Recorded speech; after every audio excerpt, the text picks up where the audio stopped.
안녕하세요. 잠시 세상의 소음에서 벗어나 우리 영혼의 가장 깊은 곳을 울리는 이야기에 귀 기울여보는 시간입니다. 오늘 우리가 함께 나눌 이야기가 여러분의 마음에 깊은 평안과 새로운 깨달음을 가져다 주기를 소망합니다. 본격적인 이야기에 앞서 잠시 여러분의 도움이 필요합니다. 만약 이 이야기가 여러분의 마음에 와닿는다면 좋아요를 눌러 더 많은 이들이 이 메시지를 발견할 수 있도록 도와주세요. 구독을 통해 저희와 계속해서 이 영적인 여정을 함께 하신다면 더 없는 기쁨이겠습니다. 여러분의 작은 행동 하나하나가 누군가에게는 하나님의 은혜를 전하는 통로가 될 수 있습니다. 이 채널을 통해 여러분의 삶에 늘 하나님의 축복이 가득하기를 기도합니다. 여러분은 어떠셨는지 모르겠습니다만 저는 어젯밤 잠자리에 들면서 오직 십자가를 생각하며 하나님께 감사드렸습니다. 침대에 누워 눈을 감았을 때 제 마음속에는 온통 십자가에 대한 생각으로 가득했습니다. 십자가의 의미를 되새기고 그 놀라운 은혜를 누리며 하나님께 끊임없이 감사를 드렸습니다.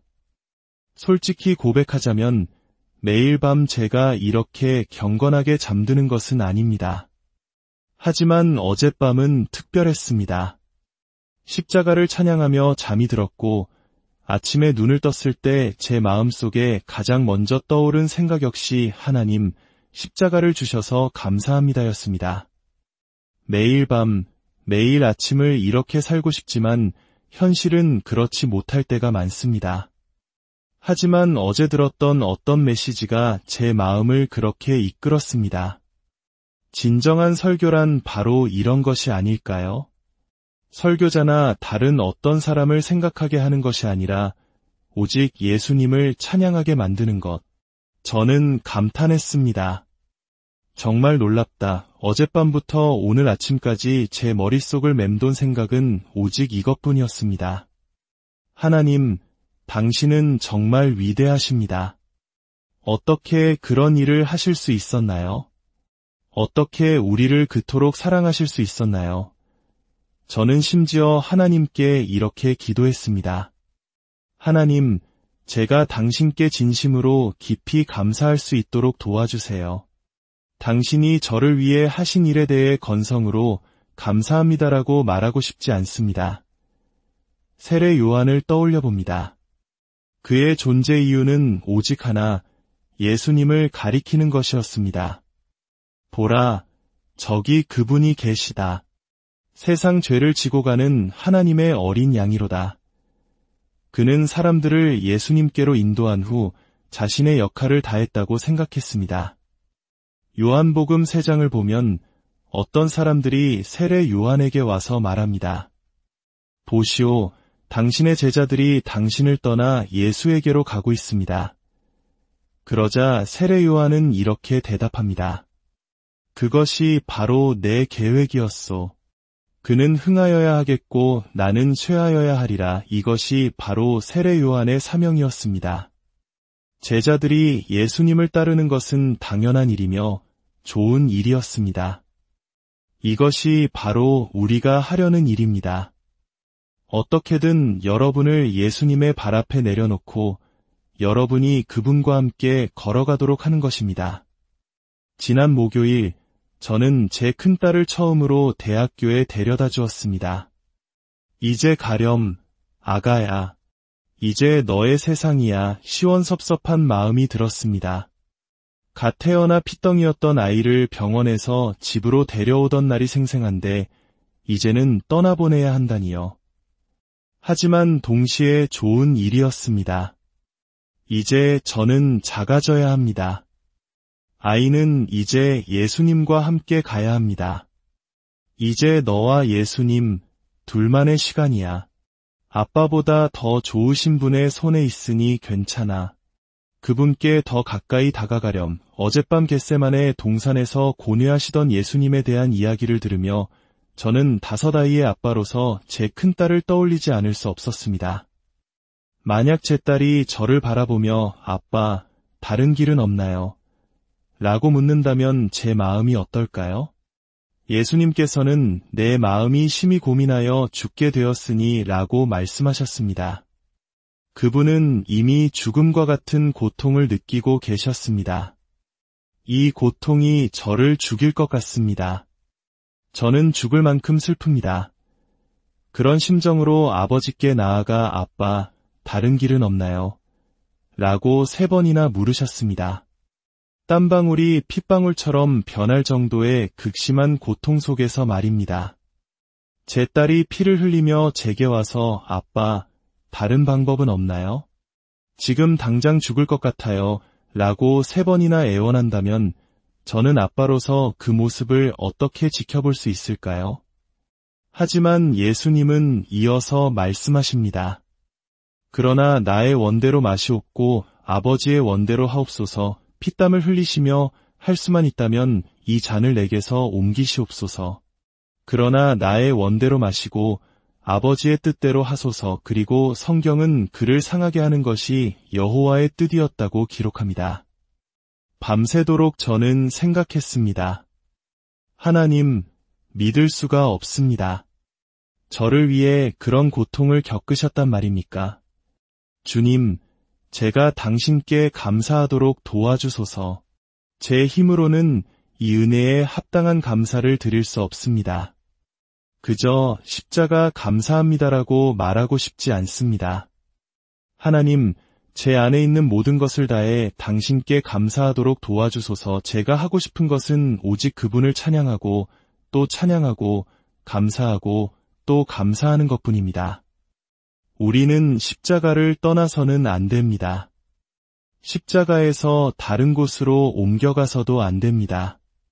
우리는 그저 여러분을 그곳 십자가 앞에 내려놓고 싶을 뿐입니다.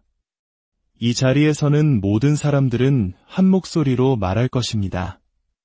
예수님과 함께 가십시오. 혹시 여러분이 우리를 떠나 예수님께로 간다면 우리는 기뻐할 것입니다. 좋습니다. 아주 좋습니다. 우리는 점점 더 작아져야만 합니다. 여러분의 부모님도 청년부 목사님도 우리 모두는 점점 더 작아져야 합니다. 모든 사람들은 여러분을 예수님의 발 앞으로 이끌기 위해 존재합니다. 그리하여 여러분이 홀로 그분과 교제하고 감사하고 그분을 즐거워하며 사랑하고 알아갈 수 있도록 말입니다. 우리를 잊고 그분께 더 가까이 다가가십시오. 그것이 이 모든 것의 목적입니다. 오늘 오후 저는 아프리카로 떠납니다. 제 인생에서 가장 흥미로운 사람 중 한 명과 함께 가는 여정입니다. 그는 원래 큰 마케팅 회사를 운영하던 사람이었습니다. 하지만 그는 여가 시간에 중동과 아프리카로 가서 굶주리는 사람들을 위한 급식 프로그램을 만들고 우물을 파서 깨끗한 물을 공급하고 유료시설을 지었습니다. 이 모든 것을 자신의 자유시간에 해냈습니다. 그는 현지 전도사들을 고용해 복음을 전파하게 했고 인신매매되는 아이들을 구출했습니다. 또한 그는 홍등가로 갔습니다. 한두 푼을 벌기 위해 작은 방에 갇혀 끝없이 남자를 받아야만 했던 다른 삶의 방식을 찾지 못해 절망에 빠진 여성들에게 다가갔습니다. 그는 그들에게 예수님의 복음을 전했고 그들이 예수님과 사랑에 빠지는 것을 보았습니다. 그리고 그들에게 교육의 기회를 제공했습니다. 그들 중 일부는 간호사가 되고 교사가 되었습니다. 가장 감동적인 것은 그가 결혼하는 여성들의 손을 잡고 신부 입장을 함께하는 사진들이었습니다. 저는 그 사진을 보며 생각했습니다. 아, 나도 저런 삶을 살고 싶다. 이보다 더 멋진 인생이 있을까요? 그런 절망적인 삶에서 누군가를 이끌어내 예수님을 소개하고 그들이 다른 사람과 사랑에 빠져 결혼하는 날 그들의 손을 잡고 식장을 걸어 들어가 그들을 축복해주는 것. 저는 기도했습니다. 주님, 이 사람은 정말 멋집니다. 어느 날 그가 제게 자신의 비결 하나를 말해주었습니다. 저는 매일 아침 눈을 뜨면 오늘이 내 인생 최고의 날이 될 거야 라고 생각합니다. 그리고 놀랍게도 대부분 그렇게 되죠. 저는 생각했습니다. 뭐라고요? 매일이요? 생각만 해도 피곤한데요. 우리는 종종 졸업하면, 그 자리에 오르면, 결혼하면, 아이가 태어나면 최고의 해가 될 것이라고 생각하며 오늘을 흘려보냅니다. 하지만 왜 우리는 하나님께서 매일매일을 이전보다 더 나은 날로 만드실 수 있다는 사실을 믿지 못할까요? 왜 오늘 바로 이 다음 찬양의 시간이 내 인생 최고의 예배가 될 수 있다고 믿지 못할까요? 그것은 여러분의 선택에 달려 있습니다. 여러분은 결심할 수 있습니다. 하나님, 다음 찬양 시간에는 제가 이제껏 드렸던 그 어떤 예배보다 더 열정적으로 당신을 찬양하기 원합니다. 하나님, 다음 기도 시간에는 당신과 제가 가장 친밀하게 교제하는 시간이 되게 해주세요. 우리 삶에는 통제할 수 없는 것들이 너무나 많습니다. 돈, 직장, 지위, 관계, 우리는 다른 사람들을 통제할 수 없습니다. 하지만 당신의 삶을 위대하게 만드는 것들은 당신의 통제 아래에 있습니다. 당신은 결심할 수 있습니다. 올해는 내가 살아온 날 중 가장 순결한 한 해가 될 거야. 하나님, 올해는 당신께 온 마음을 다해 더 가까이 다가가겠습니다.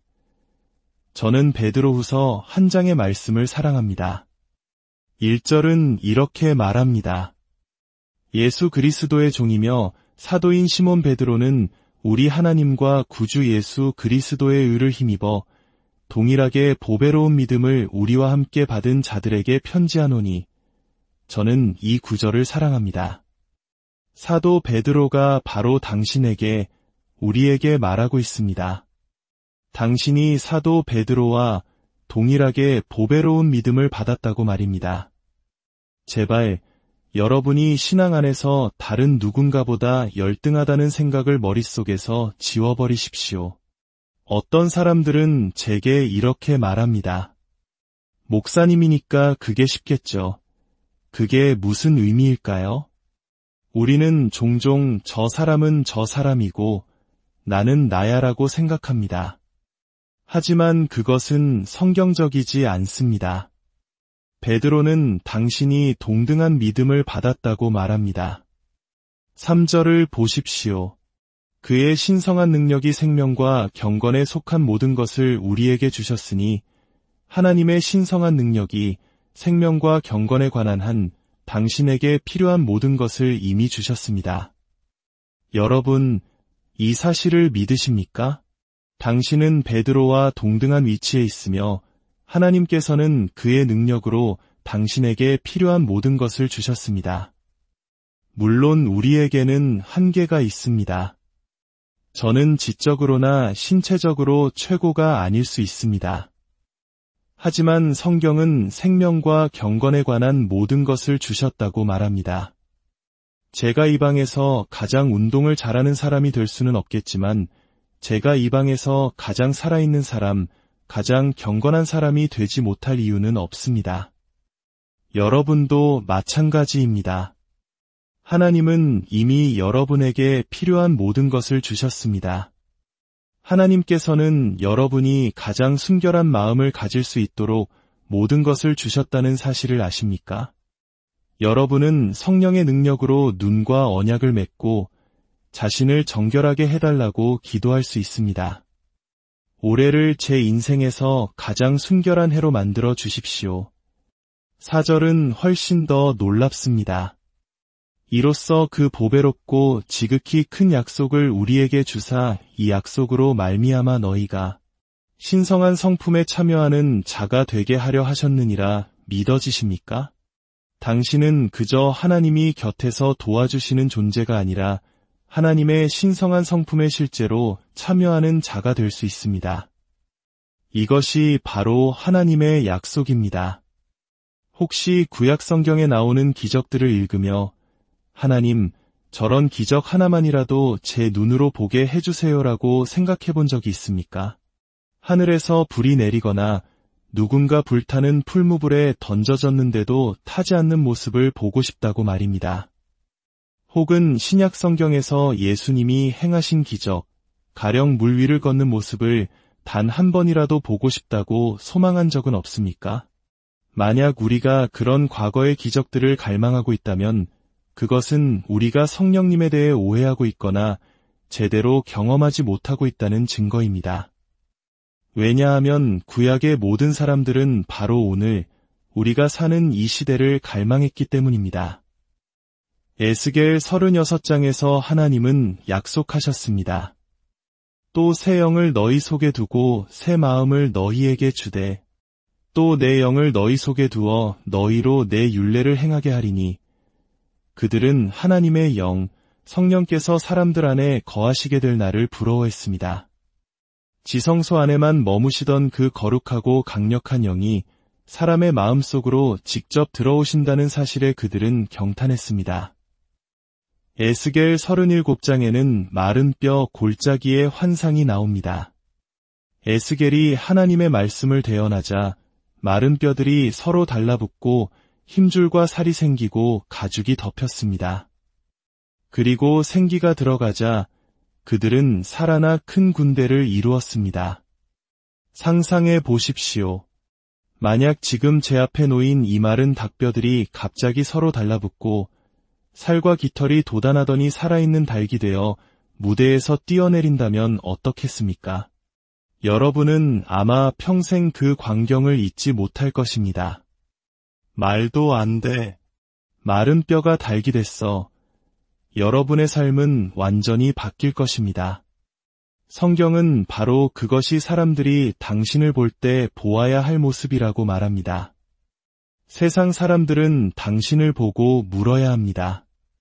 도대체 당신에게 무슨 일이 있었던 겁니까? 어떻게 그렇게 변할 수 있었죠?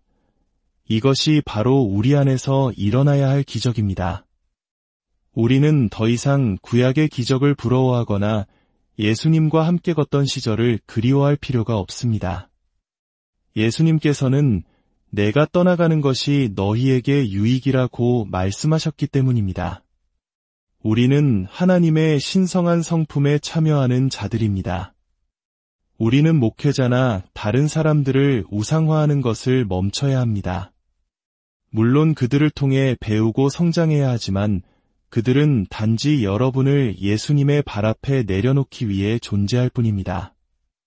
여러분 안에 있는 그 놀라운 능력을 세상에 보여주십시오. 하지만 베드로후서 5절은 이렇게 이어집니다. 그러므로 너희가 더욱 힘써. 이것은 수동적인 과정이 아닙니다. 하나님께서 우리를 베드로와 동등한 위치에 두시고 신성한 성품에 참여하게 하셨지만 이어서 성경은 우리에게 더욱 힘쓰라고 명령합니다. 그저 가만히 앉아서 하나님, 저를 거룩하게 만들어주세요 라고 기도만 하는 것이 아닙니다. 우리는 모든 노력을 다해야 합니다. 너희 믿음의 덕을, 덕의 지식을, 지식의 절제를, 절제의 인내를, 인내의 경건을, 경건의 형제 우애를, 형제 우애의 사랑을 더하라. 여러분은 여러분의 믿음에 덕을 더하기 위해 모든 노력을 기울여 왔습니까? 믿는 사람에게는 마땅히 도덕적인 탁월함이 나타나야 합니다. 에스겔의 약속처럼 성령이 우리 안에 계시기에 우리는 하나님의 명령을 지킬 능력을 받았습니다. 또한 지식을 더하기 위해 모든 노력을 다해야 합니다. 성경을 잘 몰라요 라고 말하기 전에 스스로에게 물어보십시오. 나는 성경을 알기 위해 모든 노력을 다했는가? 하루 10분만 투자하면 1년 안에 성경 전체를 읽을 수 있습니다. 요즘에는 운전하면서 들을 수 있는 오디오 성경 앱도 있습니다. 하나님의 성품, 그분이 무엇을 사랑하고 무엇을 미워하시는지 알기 위해 모든 노력을 기울이십시오. 절제를 더하십시오. 이것은 우리 모두에게 매우 중요합니다. 많은 사람들이 자신의 노력 부족을 성령님 탓으로 돌립니다. 하나님께 그 욕망을 없애달라고 기도했는데 안 들어주셨어요. 하지만 성경은 우리에게 절제를 위해 모든 노력을 다하라고 말합니다. 절제란 하고 싶은 것을 하지 않는 것입니다. 때로는 모든 에너지를 쏟아부어야 합니다. 누군가에게 소리치고 싶을 때 그것을 참고 사랑하기로 결심하는 데에는 엄청난 노력이 필요합니다. 인내를 더하십시오. 우리 모두는 포기하고 싶은 날들을 마주합니다. 유혹이 너무 강해서 차라리 하나님께서 지금 당장 나를 데려가셨으면 좋겠다고 생각하는 날도 있습니다. 하지만 하나님께서는 우리에게 인내를 위해 모든 노력을 다하라고 말씀하십니다. 당신 안에는 그럴 힘이 있습니다. 하나님은 생명과 경건에 필요한 모든 것을 주셨습니다. 경건을 더하십시오. 경건은 예배입니다. 하루 종일 하나님을 예배하는 데에는 노력이 필요합니다. 우리는 역사상 가장 산만한 세대에 살고 있습니다.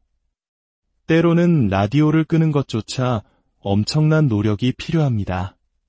오늘 밤에는 TV나 컴퓨터를 켜지 않고 오직 하나님을 예배하겠다. 이러한 결단과 노력이 필요합니다. 형제 우애와 사랑을 더하십시오.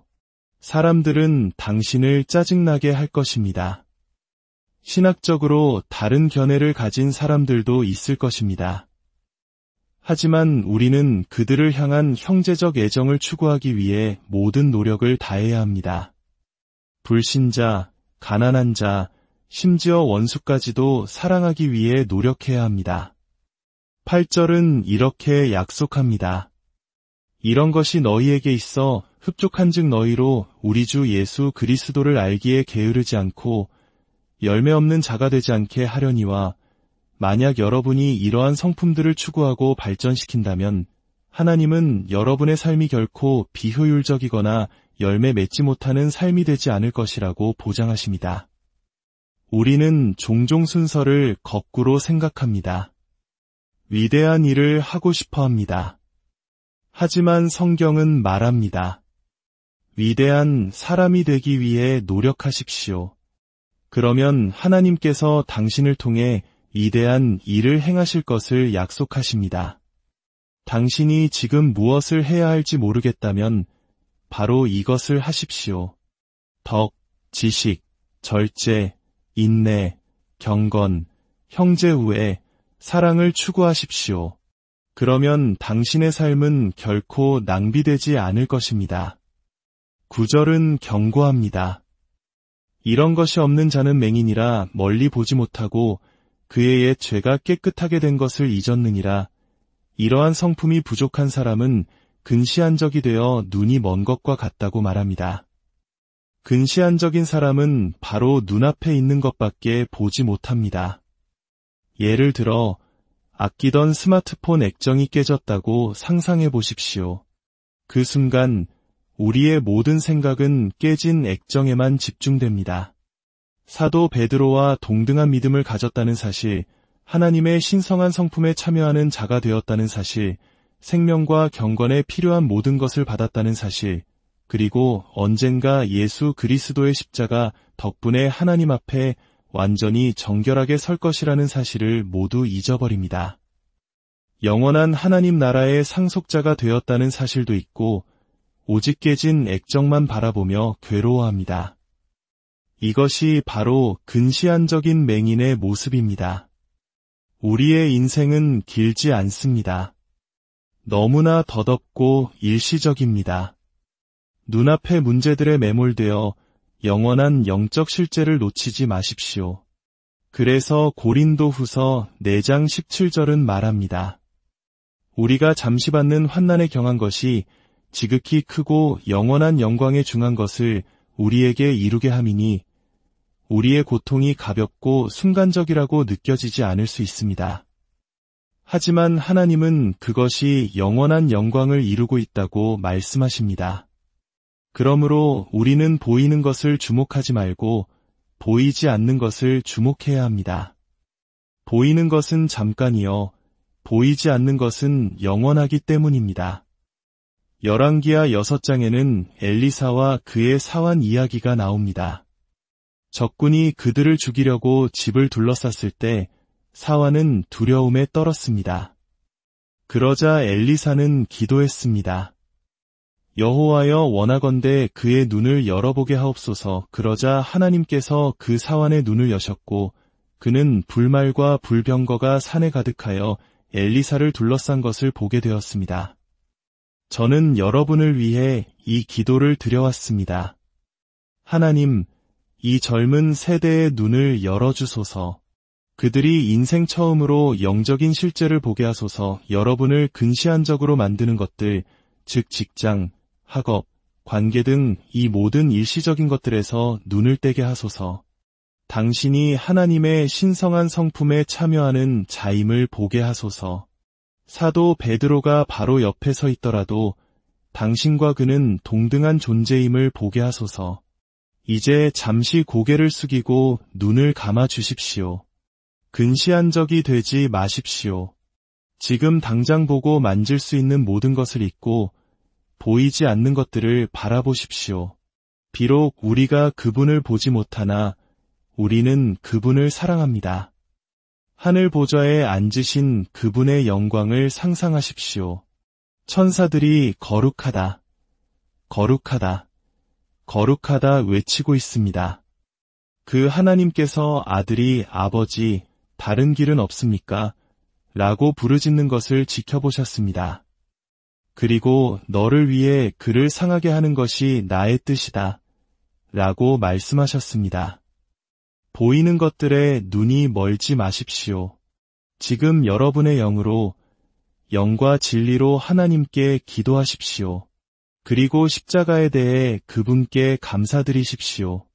오늘 이 이야기가 여러분의 삶의 깊은 울림이 되기를, 그리고 보이지 않는 하나님의 세계를 더욱 선명하게 바라보는 영적인 눈이 열리기를 기도합니다. 여러분의 매일이 하나님